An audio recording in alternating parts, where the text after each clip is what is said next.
Vorrei proporti un'idea per un video, se ti va, potresti parlare delle app o dei metodi che utilizzi per organizzarti, sarebbe davvero utile. Va benissimo, allora oggi vi parlerò delle app, delle applicazioni che utilizzo non solo per organizzarmi, ma anche per declatterare, per stare bene a livello mentale, per la salute mentale, per la cura di sé, la self-care. In generale vi parlo delle app che utilizzo di più e sicuramente a me hanno cambiato la vita e spero che potranno cambiare anche la vostra. Nessuna di queste app è sponsorizzata, semplicemente sono app che utilizzo e che voglio condividere con voi. Se trovo il link ve le metto in descrizione, se no basta cercarle sul Google Store o sul Play Store, sull'App Store, dove preferite. Iniziamo. Ragazzi, ricordatevi che sto facendo ogni martedì sera una live sul canale, quindi sto cercando di mantenere questa nuova routine nel 2025. Oltre a tutte le 1000 routine, sto organizzando il viaggio per l'India, partirò per l'India per un viaggio spirituale a marzo e poi in Giappone per 3 mesi, proverò a vivere lì per un po' a Tokyo da aprile a fine giugno, vedremo come va, sto provando. Sto facendo questa live il martedì sera, dove condivido le mie esperienze, le mie curiosità, le mie routine, chiacchiero con voi, faccio dei Q&A e cercherò di condividere sempre di più e di farle sempre meglio anche da mettere come video separati poi sul canale, un po' la Dario Moccia che condivide parti delle proprie live anche come video e magari suddividerli in capitoli, farli con la videocamera, insomma pian piano cercherò di farla. Tante routine, tanta avventura in questo momento della mia vita, anche a livello fisico sta andando bene, sto migliorando tanto la mia routine di fisico, di dieta, di longevità, mi sto preparando al Giappone, tante cose in più. Mi sto accorgendo anche sempre di più che più esco di casa e più mi accorgo dei miglioramenti che faccio quando sono in casa. Esco e mi trovo bene, la mia flessibilità, il mio reagire alle cose, confronto agli altri è incredibile, quindi più esco, più faccio queste avventure, queste cose, più mi accorgo in realtà dei passi in avanti che faccio e che sto facendo, quindi sono contento. Fatemi sapere voi come state e iniziamo col video. Allora, la prima app l'ho già menzionata in uno short che mi è piaciuto tantissimo, tra l'altro se volete seguirmi su Instagram condivido anche lì degli shorts, dei video, delle storie e se volete scrivermi in privato rispondo a qualsiasi cosa ed è un'app che adoro, mi ha salvato 2 e passa settimane di vita, non minuti, di vita, settimane e si chiama OneSec. È un'app che praticamente cosa fa? Va a bloccarti nel mentre che vai a aprire compulsivamente i social media. Puoi impostarlo per qualsiasi app, io l'ho impostato sui social media, puoi anche metterlo per i contenuti per adulti, per qualsiasi cosa, ma quello che va a fare è bloccarti e invece di, sai che di solito sei lì soprattutto nei momenti un po' morti e vai a interrompere le cose che stai facendo, a perdere la concentrazione perché apri il telefono senza pensarci ti ritrovi sui social media e senza pensarci sei a scrollare su TikTok da 20 minuti, mezz'ora e neanche te ne sei accorto. Ecco, quest'app ti impedisce di farlo e da quando l'ho scaricata migliora tantissimo. Anche perché poi sui social ti paragoni con gli altri, inizia una cosa di dopamina, entri in un circolo vizioso che ti rovina veramente la salute mentale. E questa cosa mi ha aiutato tanto. Entro sui social solo per postare e uscire praticamente. E quando ci sto molto meno. Perché? Perché quando apri un'app praticamente puoi settare che ti fa fare varie cose. Io l'ho settato che mi fa fare una bella respirazione di 5, 6, 7 secondi e poi ti dice cos'è che vuoi fare su Instagram, vuoi aprirla? Sei sicuro? Tu l'apri e poi ti trovi comunque un timer là in alto nell'isola dinamica, ma dipende dal telefono, ti trovi un timer che ti dice quanto tempo stai passando nell'app e ogni tanto ti manda una notifica, sei sicuro che stai continuando a fare la cosa che volevi fare e ti dà magari anche delle altre opzioni prima di aprirlo. Oppure alla mattina, siccome la mattina e la sera sono i momenti in cui diciamo uno si perde un po' più in queste cose, cosa ho fatto? Ho messo che alla mattina nella prima ora appena mi alzo, lo vede dall'Apple Watch, non mi fa aprire i social media perché mi sono accorto che mi faceva perdere tempo perché appena aprivo il telefono subito magari guardavo i social, poi mi perdevo a guardare gli YouTube Shorts e così via. E quindi per iniziare subito la routine ho tolto quella cosa lì. Idem alla sera, un'ora prima di dormire, ho tolto di poter entrare sui social per la wind down routine. E allo stesso tempo ho messo che come prima cosa la mattina mi fa fare anche del journaling. Quindi mi fa rispondere a delle domande appena apro Instagram del tipo come è andata la giornata, oggi che cosa hai intenzione di fare, 3 cose per cui sei grato oggi, insomma un po' di journaling. È un'app che consiglio tantissimo. Vi dico la verità, io l'ho scaricata come early bird, quindi era appena uscita e quindi ho praticamente a vita, penso, OneSec Pro e mi fa avere tutte queste cose gratuitamente. Non ho idea di quanto costi, non ho idea se c'è un abbonamento, non un abbonamento, non lo so, ma sono sicuro che ci sono anche altre app simili che fanno più o meno la stessa cosa, quindi in caso date un'occhiata a voi. Seconda categoria è la produttività ed è promemoria, note e calendario. Io mi sono settato, grazie a un libro che avevo letto in passato che si chiama Getting Things Done, ve lo lascio in descrizione, ve lo consiglio molto, questo sistema che l'ho digitalizzato grazie alle app dell'iPhone che sono il promemoria, il calendario, le note. Come li utilizzo? Ci ho già fatto video a riguardo, ma molto in breve. Ogni volta che ho qualcosa in testa, invece di farmelo rimanere in testa che mi occupa spazio mentale, poi magari me lo dimentico, lo scrivo sui promemoria. Potete utilizzare qualsiasi app, io mi trovo bene perché ho l'ecosistema Apple e poi me lo ritrovo sul Mac, sull'Apple Watch, eccetera. Scrivo sui promemoria, in cui a sua volta ho diviso in varie cartelle. Ho il promemoria, ho la cartella di promemoria prossime azioni, quindi le cose che farò a breve. Ho la cartella con waiting for, quindi cose che sto aspettando di fare. Ad esempio, devo prenotare il volo per il Giappone, ma mi serve il passaporto, quindi devo aspettare che arrivi il passaporto. Ho i progetti, quindi cose che richiedono più azioni. Ho il someday maybe, quindi cose che riguardano, cioè che farò magari un tempo. Quindi appena mi viene in mente qualcosa, se c'è da farla subito la faccio, se invece ho da metterla in una categoria, la metto sui promemoria e poi la suddivido in una di queste categorie qua, una volta al giorno, una volta a settimana, in modo tale da anche forzarti, cioè creare un sistema che ti obbliga un po' ad andare avanti con le tue cose, perché ad esempio i progetti, so che ogni volta che vedo i progetti, per ognuno dei progetti voglio che almeno una delle azioni sia nelle next actions e così via. Quando invece c'è un qualcosa di programmabile, quindi una routine, una cosa che deve ricordarmi anche a livello di notifica in un determinato momento, oppure più volte a settimana, una volta al mese e così via, lo scrivo sul calendario, così me lo ricorda, mi compare la notifica o magari è un appuntamento, una chiamata, metto lì. E invece per le note tutto il resto, le idee per i video, il journaling, tutte queste cose qua, progetti, cose, tutto metto lì diviso in varie note, varie cartelle per vari argomenti, ne ho tantissimi che a loro volta suddivido in altre categorie e questo è il mio sistema. A livello di salute invece utilizzo l'app Health, l'app salute ovviamente, l'app fitness perché ho l'Apple Watch, quindi mi aiuta tantissimo anche l'Apple Watch a usare meno il telefono, a vedere i cerchi, di completarli, mi motiva a stare in piedi durante il giorno, è molto utile.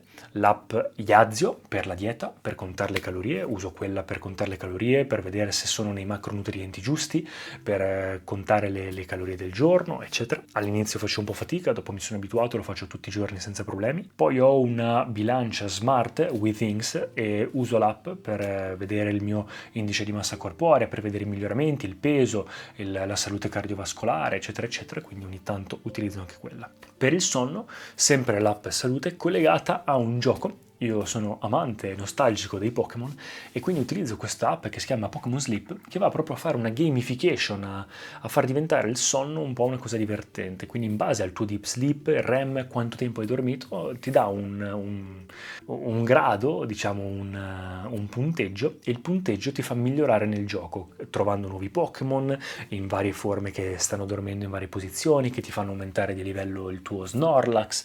Insomma, c'è tutto un sistema particolare, delle bacche, non bacche, oggetti molto carino che ti fa sentire un livello di progresso ogni volta che migliori, dà una motivazione in più a migliorare la propria routine. E come ultima cosa a livello di salute, per la beauty care utilizzo Inci Beauty per vedere l'inci dei prodotti che magari vado a comprare, per vedere se l'inci può essermi dannoso o meno, per vedere cosa c'è dentro gli ingredienti.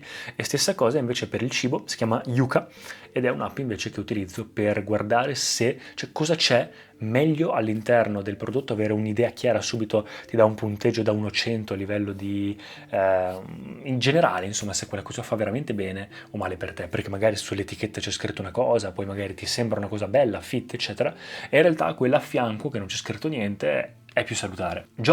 Giochi Marco? A livello di giochi ragazzi io in realtà ho questo qua che dicevo Pokémon Sleep, poi ogni tanto gioco a TCG Pocket e ogni tanto magari tipo Brawl Stars, sono un po' quei giochini che tengo ogni tanto e sul telefono ogni tanto gioco ma non troppo, ci perdo tipo 10-15 minuti al giorno, a volte magari per la self care mi prendo del tempo sulla Switch, magari ultimamente sto giocando a Zelda o i Pokémon quando escono e magari tipo il weekend, ma non ci perdo troppo tempo, come tutte le cose, se in esagerazione diventa un problema, ma tenendola così come routine anche per distrarsi un po', secondo me serve un po' di questo gioco senza dover per forza raggiungere un obiettivo ogni tanto, perché anche questo serve. E in più ci sono dei videogiochi che sono pazzeschi, sono a livello culturale, anche di esperienza paragonabili all'arte, ai film, al cinema, alla musica, quindi quello. A livello di musica utilizzo Apple Music, quindi semplicemente ascolto lì i podcast anche su Apple Podcast, ma utilizzo tantissimo YouTube, soprattutto per video, per qualsiasi cosa. Tra l'altro, ragazzi, consiglio mio, i 14 euro al mese, so che sono tanti, ma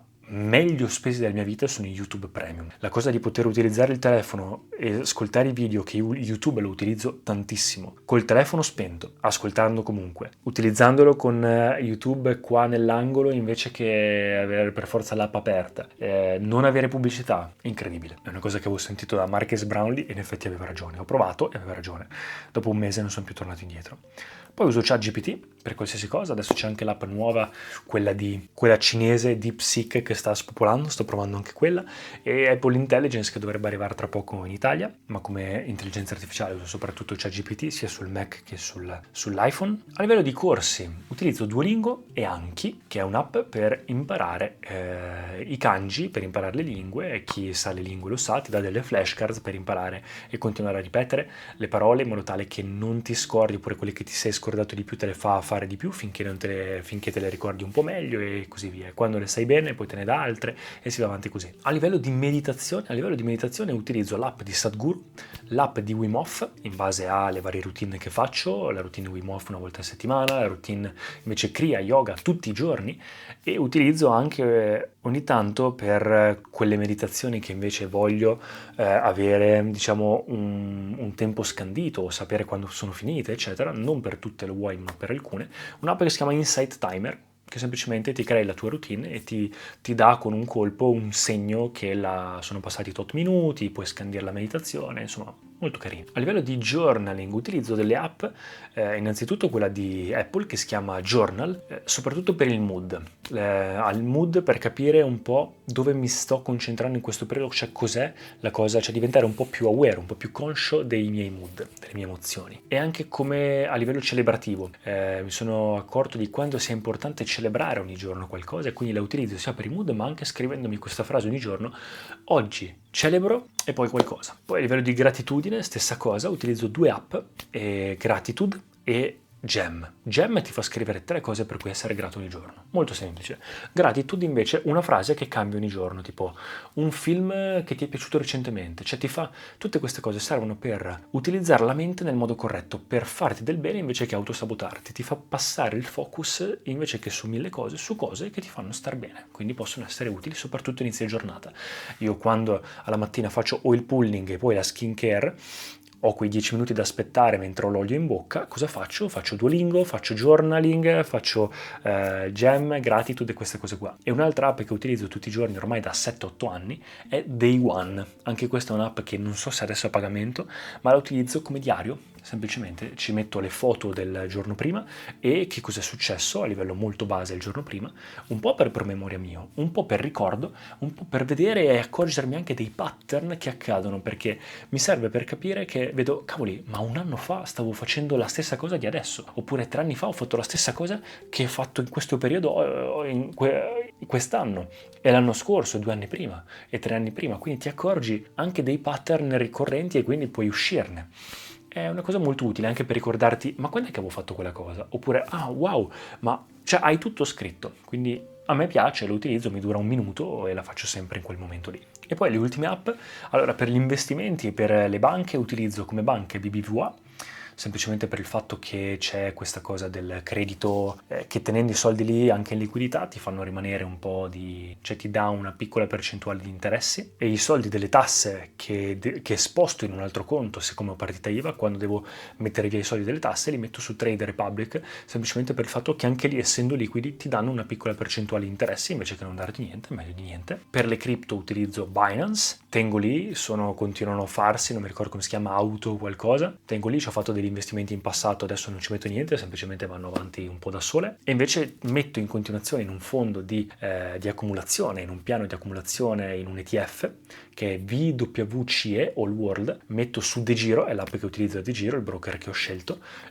per 30-40 anni metto un tot al mese, quella sarà più o meno la mia pensione, ecco, sfruttando l'interesse composto. E invece per quanto riguarda l'editing, cosa utilizzo? Utilizzo per i video sul telefono CapCut, sul Mac utilizzo Wondershare Filmora, semplicemente perché mi aiuta a togliere nei video in automatico quei momenti in cui non parlo, quindi mi è più semplice. E CapCut per i sottotitoli, soprattutto in doppia lingua quando voglio metterli. Utilizzo Preview per vedere come compaiono su Instagram le foto e i video che metto. Canva utilizzo tantissimo per le thumbnail, per le foto, per tante cose. Per modificare le foto di Instagram invece uso Lightroom e Snapseed, molto utili anche quelli. Basta, poi per la produttività, vabbè, le cose del Mac, Numbers, Pages, Keynote, uso OBS per le live, sto iniziando a utilizzarlo. Per pulire il Mac una volta al mese per bene uso Clean My Mac. Ah già, a livello di casa utilizzo l'app ovviamente dell'Echo Dot, utilizzo l'app della stampante, utilizzo VSync che è l'app del purificatore d'aria e poi utilizzo quella di Philips Hue che sono le luci quelle che vedete e ultimamente sto iniziando a utilizzare anch'io NordVPN, quello di cui si parla tanto, non solo perché adesso quando parto per il Giappone mi serve un VPN per la questione di sicurezza, ma anche per vedere le cose che voglio vedere dall'Italia e poi per la questione eSIM, insomma per vari fattori sto iniziando a utilizzare anche dei programmi di sicurezza. Nonostante il Mac e l'iPhone comunque siano già belli protetti e il Giappone sia un paese sicuro, comunque per tutti i viaggi che faccio, anche per l'India eccetera, qualcosa come NordVPN non è niente male. Comunque di tutte queste cose vi lascio il link in descrizione. E poi insomma cose di Oral-B che è quella dello spazzolino elettrico, di servizi, di utilità. Ecco qua ragazzi, queste sono tutte le app che utilizzo. Fatemi sapere voi qual è la vostra app preferita, se ne utilizzate qualcuna e se scaricate una di queste fatemi sapere cosa ne pensate. Ci vediamo al prossimo video. Ciao ragazzi!